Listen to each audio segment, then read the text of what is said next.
ప్రియులారా, రాత్రికాల ప్రార్థనకు మిమ్మల్ని ప్రేమపూర్వకంగా ఆహ్వానిస్తున్నాను. కృపగలిగిన తండ్రి, ఈ 19వ తేదీ అక్టోబర్ మాసం 2025 సంవత్సరం దినమంతా కాచి భద్రపరిచి క్షేమకరంగా నడిపించిన దేవాతి దేవునికి మహిమ చెల్లిస్తూ కృతజ్ఞతాపూర్వకంగా ఆయన పాద సన్నిధిలో విజ్ఞాపన చేద్దాం. మొదటిగా వాక్యాన్ని ధ్యానించుకుందాం. సామెతల గ్రంథం 14వ అధ్యాయం 23వ వచనం. ఏ కష్టము చేసినను లాభమే కలుగును, ఒట్టి మాటలు లేమిడికి కారణము అన్నారు. ప్రియులారా, ఈ వాక్యము ఒక గొప్ప ఆత్మీయమైనటువంటి జీవితానికి సంబంధించిన సత్యాన్ని చెప్తుంది. దేవుడు కష్టాన్ని గౌరవిస్తాడు. కష్టం ఎప్పుడు వృధా కాదు. మన చేతులతో శ్రమిస్తున్నప్పుడు దేవుడు ఆశీర్వదిస్తాడు. కానీ కేవలం మాటలు, ప్రణాళికలు మాత్రమే ఉండి పని చేయకపోతే దానికి ఎప్పుడూ ఫలితం ఉండదు. ఒట్టి మాటలు అంటే కృషి లేని మాటలు, పని లేని మాటలు, విశ్వాసము లేని మాటలు, వాగ్దానము లేని మాటలు. కానీ దేవుడు మన కష్టాన్ని చూసి ప్రతిఫలం ఇచ్చే దేవుడు. ప్రియ దేవుని బిడ్డ, ఈరోజు నువ్వేం పని చేసావు, నీ వృత్తి ఏమిటి, నీ కొరకు నేను ప్రార్థన చేస్తాను. కామెంట్ రూపంలో నీ ఉద్యోగాన్ని తెలియపరుస్తావా? నువ్వే పని చేసినా న్యాయసమ్మతంగా యథార్థంగా కష్టపడినప్పుడు దేవుడు ప్రతిఫలం ఇస్తారు. కొన్నిసార్లు మనం పని చేస్తూ ఉంటాం, కానీ ప్రతిఫలం రాక వేదన చెందుతూ ఉంటాం. లోకం మనల్ని ప్రలోభ పెడుతూ ఉంటుంది. యథార్థంగా కష్టపడి నువ్వు ఎప్పుడు అభివృద్ధి చెందుతావు, ఎప్పుడు నీ కష్టాలు తీర్చుకుంటావు, ఎందుకంటే ఏదైనా తప్పుడు మార్గాన్ని ఎంచుకోమని బోధిస్తూ ఉంటుంది. కానీ ఈరోజు చాలామంది అలాంటి మాటలు నమ్మి, ముఖ్యంగా యువత అనవసరమైనటువంటి ఆర్థిక సంబంధమైన వ్యవహారాల్లో, గ్యాంబ్లింగ్, జోదాల్లో ఇరుక్కునే వారిని మనం చూస్తున్నాం. కానీ ఆత్మీయంగా ఈ వచనం మనకు తెలియపరిచేది ఏమిటంటే, దేవుడు శ్రమించే మనిషిని ప్రేమిస్తాడు. ప్రియ దేవుని బిడ్డ, జాగ్రత్తగా గమనించు. విశ్వాసం ఉన్నవాడు పని చేయటంలో ఆలస్యం చేయడు కదా. విశ్వాసం అంటే చాలామంది అనుకుంటారు పని పాట లేకుండా దేవుడే ఆశీర్వదిస్తారని. కాదు, విశ్వాసము నిన్ను పని చేసేలాగా చేస్తుంది. శ్రమ అనేది ఎప్పుడూ శాపం కాదు. శ్రమ అనేది దేవుని ఆశీర్వాదానికి ఒక మార్గం. దేవుడి ఆశీర్వాదాన్ని నువ్వు పొందుకోవటానికి ప్రయాసకుండా ముందుకు వెళ్ళాలి, కష్టపడుతూ ముందుకు వెళ్ళాలి. నువ్వు చదువుకునే వ్యక్తివా, కష్టపడుతూ, నువ్వు ఉద్యోగస్తుడివా, వ్యాపారస్తుడివా, వ్యవసాయదారుడివా, ఎవరైనా సరే ఎక్కువ కష్టపడుతున్నావా, ఆనందించు. ఎందుకంటే దేవుడు ఆ ఆశీర్వాద మార్గాన్ని నీకు సమీపంగా ఉంచారు. కనుక మనం విశ్వాసంతో కష్టపడినప్పుడు దేవుడు దానికి ప్రతిఫలం ఇవ్వటం అనేది దేవుని స్వభావం. కనుక ప్రియులారా, నీవు శ్రమించే మనిషిగా ఉన్నావా, అయితే దేవుడు నిన్ను ప్రేమిస్తాడు. నువ్వు నిజంగా దేవుని మీద విశ్వాసం ఉంచావా, అయితే కష్టపడు. చాలామంది కష్టపడకుండా సులువైన మార్గాలు ఎన్నుకునే ప్రయత్నం చేస్తూ ఉంటారు. ఈరోజు చాలామంది గ్యాంబ్లింగ్స్, జోదాలు, ఆన్లైన్ బెట్టింగ్, క్రికెట్ బెట్టింగ్, పేకాట్లు, కోడిపందాలు, ఇవన్నీ కూడా ఎందుకు వేస్తున్నారయ్యా అన్నట్లయితే విశ్వాసం లేకపోవటమే. విశ్వాసం ఉంటే అది కాదు. ఒక విచిత్రమైన భక్తుడు లాటరీ టికెట్లు కొనడానికి ప్రార్థన చేశాడట. అంటే ప్రార్థన చేయటం వల్ల నాకు లాటరీ టికెట్ తగులుతుంది, నా ఆర్థిక సమస్యలు తొలగిపోతాయని. కానీ దేవుని చిత్తం అది కాదు. నువ్వు నిజంగా దేవుని చిత్తంలో నీ సమస్యలు తొలగిపోవాలి అంటే కష్టపడడం అనేది నేర్చుకోవాలి. సామెతల గ్రంథంలో సొలొమోను తన రాజ్యాన్ని జ్ఞానంతో, కృషితో నిర్మించాడు. ఆయన ప్రజలకు చెప్పింది ఏంటంటే, జీవితంలో జ్ఞానం మాత్రమే కాదయ్యా, కృషి కూడా అవసరం. ఆయన కాలంలో వ్యవసాయము, వ్యాపారము, కూలీ వంటి పనులు అసాధారణమైనవే అయినప్పటికీ ఏ కష్టం చేసినా లాభం కలుగుతుందయ్యా అని ఆ సామాజిక వాస్తవాలను తెలియపరుస్తున్నారు. ఈరోజు కూడా అంతే. యథార్థమైన మార్గంలో, న్యాయసమ్మతమైన మార్గంలో నువ్వే పని ఎంచుకో, ఉద్యోగం ఎంచుకో, వ్యవసాయం ఎంచుకో, మరే పనైనా యథార్థ మార్గంలో ఎంచుకున్నప్పుడు, అది కష్టపడినప్పుడు తప్పకుండా ఆ కష్టాన్ని దేవుడు ఆశీర్వదిస్తారు.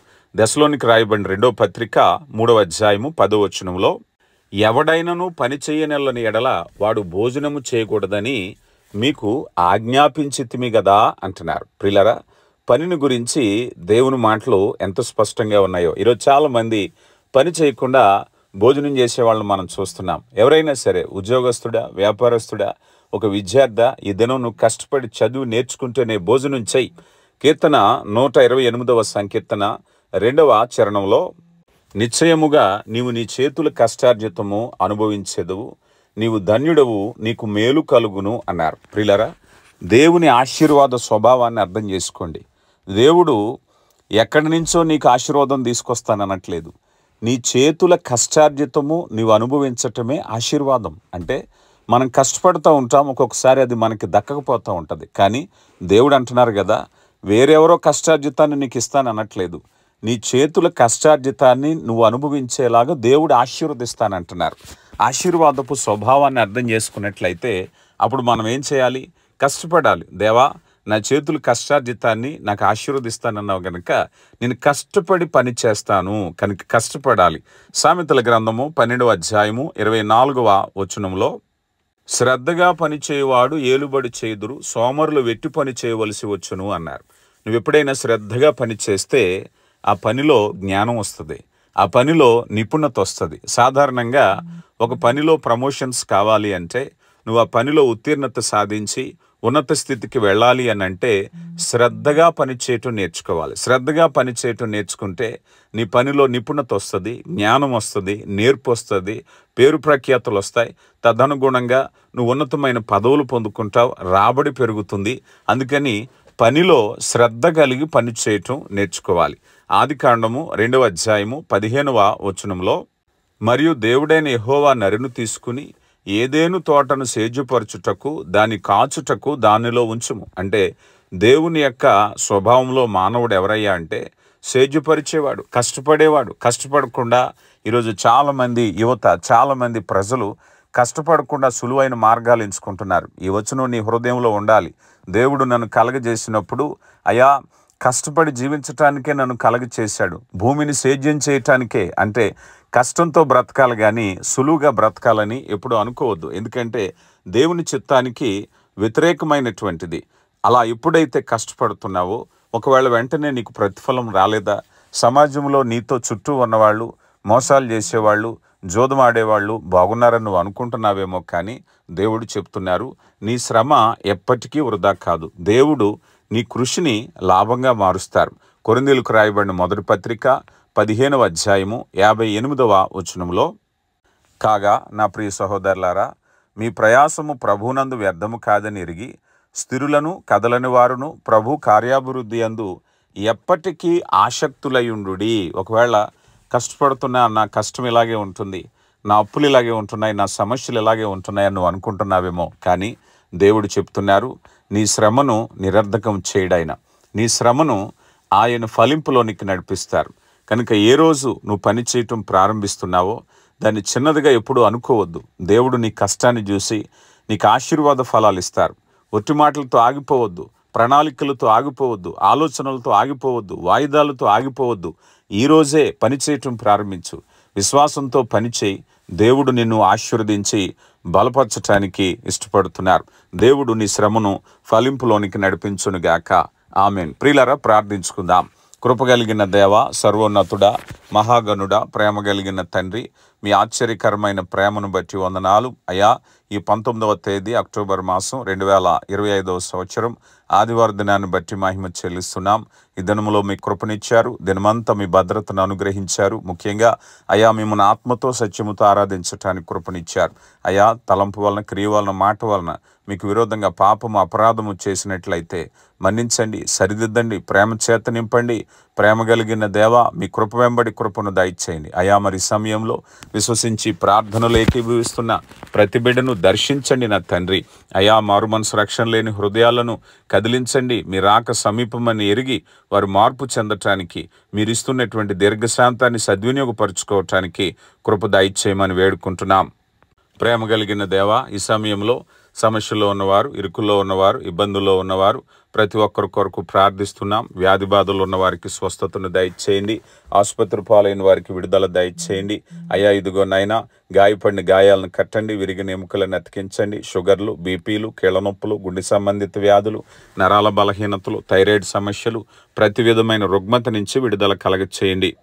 ప్రేమ కలిగిన దేవ, మీ కృప చేత నింపండి. ఆశ్చర్యకరుడా, మీకే మహిమ చెల్లిస్తున్నాం. ప్రేమ నమ్మకం కలిగిన దేవ, గర్భఫలం లేని బిడ్డలను దర్శించండి. గర్భవతులకు సుఖవంతమైన ప్రసవాన్ని దయచేయండి అయా. బిడ్డలు దినమంతా కష్టపడ్డారు, ఎటువంటి అలసట లేకుండా చక్కని విశ్రాంతిని, నెమ్మదిని, పీడకలలు అయా, నిద్రలేమి, ఎటువంటి అలసట లేకుండా చక్కని విశ్రాంతిని దయచేసి బిడ్డల చుట్టూ మీ కావలి కంచిగా ఉంచండి అయా. బిడ్డల యొక్క జీవనోపాధిని, ఉద్యోగాన్ని, వ్యాపారాన్ని, వ్యవసాయాన్ని, చేతి పనిని దీవించి నూరంతల ఆశీర్వాదాన్ని దయచేసి వారి జీవితంలో, కుటుంబంలో ఉన్న ఆర్థిక సమస్యలు, అప్పుల భారం నుంచి విడుదల కలగచేయండి. కుటుంబ కలహాలను దూరపరచండి. కుటుంబంలో ఏ బిడ్డలు వ్యసనపరులుగా ఉన్నారో, చెడు సహవాసాల బంధకాల్లో ఉన్నారో విడుదల దయచేయమని వేడుకుంటున్నాం. ప్రేమ కలిగిన దేవా, మా కుటుంబంలో ప్రతివారు మిమ్మల్ని ఎరిగి ఉండాలి, రక్షణ పొందాలి, వాక్యం అనే పునాది మీద కట్టబడాలి. ప్రేమ కలిగిన దేవా, అలాగే దూరదేశాలు, దూర ప్రాంతాల్లో పనిచేస్తున్న బిడ్డలను దీవించండి, మీ కృపలో బలపరచండి. వారి పనిపాట్లు దీవించండి. బిడ్డలు ఎక్కడున్నా రక్షణ పొందిన వారిగా ఉండడానికి కృప దయచేయండి. ఒకనాటికి సమృద్ధి అయిన ఆశీర్వాదాలతో వారి బిడ్డల కుటుంబాలను చేరుకోవటానికి కృప దయచేయమని వేడుకుంటున్నాం. ఆశ్చర్యకరమైన మీ ప్రేమను బట్టి వందనాలు అయ్యా. మరి అదేవిధంగా మా దేశ రక్షణ, రాష్ట్ర రక్షణ, మా కుటుంబాల కొరకు ప్రార్థిస్తున్నాం. మీ కాపుదల అనుగ్రహించండి అయ్యా. మీ కృపలో బలపరచండి. జరుగుతున్న పరిచర్యను దీవించండి అయ్యా. మా ఈ చిన్న పరిచర్యను దీవించి ఆశీర్వాదకరంగా నడిపించండి అయ్యా. ఈ ప్రార్థనలు ఏకీభవిస్తున్న బిడ్డలు, యవన బిడ్డలు ముఖ్యంగా వారి ఉద్యోగ ప్రయత్నాలు, వివాహ ప్రయత్నాల్లో మీరు ఉండండి అయ్యా. మీ చిత్త ప్రకారంగా వారి జీవితాలను కట్టండి, స్థిరపరచండి. అవునైనా మేమందరము నైనా మీరు ఇస్తున్న సమయాన్ని సద్వినియోగపరుచుకుని కేవలం మా సొంత ఆలోచన కాకుండా మీ చిత్తాన్ని నెరవేర్చేవారుగా ఉండడానికి కృపనిచ్చి సమస్త మహిమ, ఘనత, ప్రభావాలు మీరే పొందుకోమని క్రీస్తు నామములో అడిగి వేడుకొంచున్నాం తండ్రి. ఆమేన్.